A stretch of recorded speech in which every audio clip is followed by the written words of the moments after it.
Mirror's Edge, c'est ce jeu qui te fait ressentir la liberté et la peur du vide. Dès les premières secondes, Mirror's Edge t'attrape pas avec un scénario explosif ou une mise en scène à la Michael Bay, mais avec une sensation, celle de la vitesse, du vertige, du contrôle total sur ton personnage, jusqu'au moment où tu rates une prise et que Faye s'écrase 10 étages plus bas. Sorti en 2008, Mirror's Edge était un ovni. À une époque où les FPS se contentaient d'être de simples simulateurs de tir, DICE a eu cette idée de génie de transformer le joueur en véritable traceur. Pas de fusillade bourrine, ici tout est question de fluidité, d'observation, de timing, le gameplay unique et jamais égalé. Dans Mirror's Edge, pas question d'être un tank sur pattes, avec un arsenal sur le dos. Faye est une messagère qui doit livrer des informations en échappant à un gouvernement oppressif. Son arme, sa vitesse, son agilité et sa capacité à transformer une ville en un immense terrain de parcours. Ce jeu était juste trop bien. Ce qui fait la force de ce super jeu, c'est son mouvement ultra fluide. Courir sur les murs, sauter de toit en toit, c'était vraiment super cool. Rouler pour amortir une chute, tout répond au doigt et à l'œil. C'est peut-être un des rares jeux où on retrouve vraiment la gravité et l'élan. On retrouve cette sensation dans Dying Light un petit peu, mais avec une approche plus survie, ou dans Titanfall 2, allez voir mon test dessus, qui pousse encore plus loin l'idée du mouvement rapide en FPS. Mais aujourd'hui, peu de jeux arrivent à donner cette sensation de liberté absolue. Cet univers minimaliste était extrêmement marquant.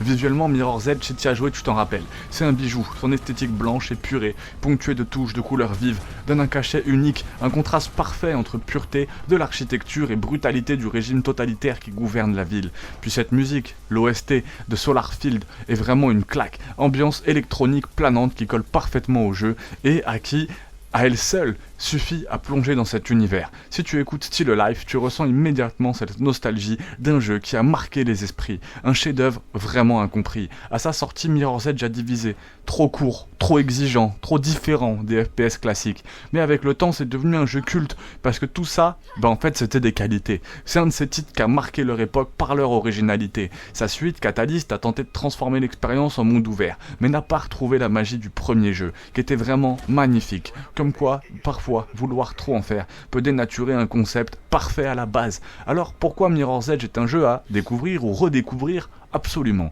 parce que ça t'a fait ressentir quelque chose de rare dans un jeu vidéo, le flow parfait, quand t'enchaînes des mouvements sans erreur, que la ville devient ton terrain de jeu, que tu prends des risques insensés pour le plaisir de l'adrénaline. Mirror's Edge était une expérience inoubliable, et encore aujourd'hui, je pense, une expérience inoubliable. Est-ce que t'es déjà tombé en plein sprint en ratant une corniche ou est-ce que t'as réussi à maîtriser la course comme un pro ? C'est vrai que ça fait partie de ces moments. Avant de m'endormir hier, j'avais la musique de Baldur's Gate 3 justement quand on se bat contre Raphaël. Cette musique qui est juste incroyable, tout le moment est épique. Je vais lui dédicacer une vidéo, une deuxième, il y en a déjà une.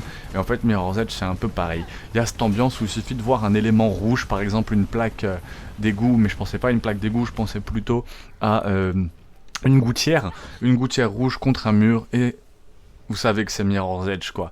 Donc vraiment c'est le jeu qui te fait vraiment ressentir la vitesse, c'est vraiment plus qu'un jeu, c'est un FPS sans fusil où chaque saut, chaque mur, chaque gouttière est devenu ton arme principale. Son gameplay était tellement fluide, tout était minimaliste, ça a marqué toute une génération et c'était vraiment en avance sur son temps. On a vu quelques jeux en avance sur son temps en ce moment. Hier on a vu Prince of Persia, les Sables du Temps. N'hésitez pas à aller voir tous ces jeux qui méritent vraiment d'être redécouverts. Regardez jusqu'au bout, dites-moi en commentaire si vous maîtrisez le parcours ou si vous finissez écrasé au sol.